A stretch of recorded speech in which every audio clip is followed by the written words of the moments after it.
Bon vendredi à vous, chers messieurs et dames. Plusieurs centaines d'habitants sont en déplacement dans les agglomérations des Tongo dans cette nuit de mercredi à ce jeudi 14 septembre de l'année en cours. Nous sommes dans la chefferie de Bwito, territoire de Rutshuru, Nord Kivu comme province. Cela fait suite à l'incursion des éléments du 123 qui ont investi l'agglomération de Rutshuru et aussi environ en provenance de la chefferie voisine de Bwisha en passant par Kalengera et qui ont tiré plusieurs balles en l'air jusqu'au petit matin de ce jeudi. Selon Isaac Kibira, fonctionnaire délégué adjoint du gouverneur dans cette entité coutumière, les jeunes patriotes dits Wazalendo venaient de se retirer de la région pour éviter des affrontements qui causeraient autant de morts parmi les civils.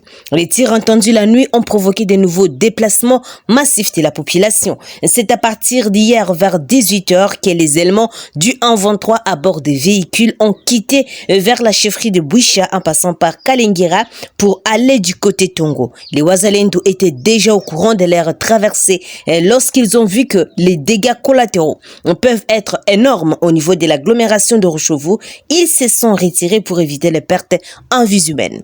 Quand les rebelles du 123 ont assiégé la zone, ils ont tiré beaucoup de balles toute la nuit et même jusqu'au matin. Cela a occasionné les déplacements de plusieurs habitants du milieu. Nombreux ont pris refuge vers la position des forces de l'East Africa Community, tandis que d'autres ont pris fuite, et les uns vers les centres de santé Rutshuru et d'autres dans la brousse, témoignent-ils. Les représentants de l'autorité provinciale de la région déplorent cependant la disparition de 2 habitants bien connus dans cette agglomération qui seront enlevés par les éléments du 123 au motif qu'ils font partie des Wazalendo. Nous déplorons l'enlèvement par le 123 des Sanzé, un commerçant et Biuka, un motard, tous fils du terroir, et nous demandons leur libération. Ce sont des civils. Ils ne sont pas à assimiler aux membres du groupe armé, a ajouté Isaac Kibira, fonctionnaire délégué adjoint du gouverneur dans la chefferie de Bwito, et de plaider que les organisations régionales telles que la CIRGL ainsi que les organisations internationales telles que l'Organisation des Nations Unies puissent prendre des mesures coercitives contre le 123 qui est en train de s'aimer la désolation de la zone. Depuis quelques jours, la société civile de Rutshuru alerte sur le renforcement en hommes et munitions des éléments du 123 dans les territoires de Rutshuru. Des combats ont toujours été rapportés entre les jeunes patriotes dits Wazalendo et les rebelles du 123 dans plusieurs entités qu'occupent ces derniers dans les territoires de Rutshuru, Masisi et Nyiragongo depuis plus de 2 ans maintenant, écrit actualité.cd. Procès en flagrance. Je n'ai pas sorti mon unité spéciale contre les adeptes, contre la population, a dit à la cour militaire du Nord Kivu le prévenu colonel Mike Mikombe Kalamba, commandant de la BIA, note Tazama, RDC. Les activités scolaires ont repris dans certains coins du territoire de Rutshuru et aussi après les cultes scolaires à la paroisse Sebeka Buturande à Kiwanja. Les cultes étaient organisés par l'Institut Buturande. Et cette zone est sous les contrôles des rebelles du 123. La plus de 50 familles de déplacés des Kanyaruchinia a passé la nuit à la Belle Étoile.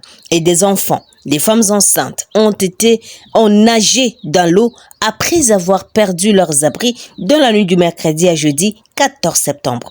Avec cette situation qui vient s'ajouter à d'autres problèmes que nous avons depuis plus d'1 an, nous craignons les pires si rien n'est fait dans l'urgence et nous appelons nos autorités à libérer nos villages pour que nous y rentrions, lance Moussegura Théo, président des déplacés dans les territoires de Nyiragongo.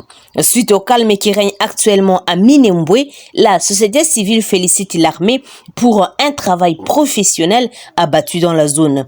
Elle invite les forces armées de la République démocratique du Congo à suivre cet élan pour la paix durable dans l'est du pays. La coordination de la société civile noyau de Minembwe, secteur de Lulengi, territoire des Fizi au sud Kivu, félicite les forces armées de la RD Congo et la population engagée dans la collaboration mutuelle pour rétablir une paix durable dans cette partie. J'appelle la population à faire confiance à son armée pour mettre fin à l'insécurité chez nous. Appelle Rouvuzangoma Roubibi Sankade, président de cette structure citoyenne à Minembwe, note Daniel Michombero. Interpellé à l'aéroport de Kinshasa, la capitale de la RDC, il y a une semaine, ce vendredi, les directeurs de publication adjoints d'actualité.cd, Stani Boujakera, entre dans sa 7e journée de détention. Il a été transféré hier en convoi spécial à la prison d'Emakala-Kakezor après son audition en chambre de conseil du tribunal de paix de Kinshasa-Gombe. Le juge devrait examiner la requête de remise en liberté provisoire. Le tribunal a 48 heures à compter de la prise en délibéré de l'affaire, c'est-à-dire après l'audience d'hier, donc au plus tard demain, explique à actualité.cd l'un de ses avocats, maître Charles Mouchizi. Mais les cours et tribunaux fonctionnent presque pas les samedis, donc on espère pour aujourd'hui, pour qu'on reste dans les délais légaux des 48 heures. Notre confrère est accusé de propagation de faux bruits, faux en écriture et usage de faux, de distribution d'un faux document, une infraction qui est tirée d'un nouveau code du numérique, explique encore ce conseil de Stani Boujakera. Les ministères publics accusent les journalistes d'avoir utilisé et diffusé un rapport contrefait portant les sceaux officiels et la signature d'un directeur des services de renseignement. Toutefois, l'avocat du journaliste insiste sur le fait que ces allégations restent non prouvées et que son client n'a jamais reconnu être l'auteur de ces documents. Boujakera, qui dispose d'une résidence connue et fixe à Kinshasa, a vu sa carte d'identité vérifiée et son passeport présenté devant les tribunaux. Maître Mouchizi a souligné la stabilité professionnelle de son client et son engagement à respecter toutes les conditions qui pourraient lui être imposées. Les tribunaux de paix devraient se prononcer par ordonnance. Note actualité.cd. Terminons par cette nouvelle. Le procureur général du parquet général près la Cour des cassations a convoqué à son bureau ce vendredi 15 septembre les coordonnateurs nationaux de l'Agence de prévention et de lutte contre la corruption. D'après la radio Top Congo qui l'annonce, citant un CEO, magistrat Thierry Mbulamoko va répondre à cette convocation pour des faits non encore communiqués, mais qu'ils apprendra connaissance sur place. D'après nos confrères, Thierry Mbulamoko est cité depuis quelques semaines dans un procès d'un cabinet d'avocats sud-africains intente contre la RDC à la Cour internationale d'arbitrage de la Chambre des commerces internationale de Paris pour non-paiement présumé de ses prestations dans les différends qui opposaient les pays à la compagnie Glencore.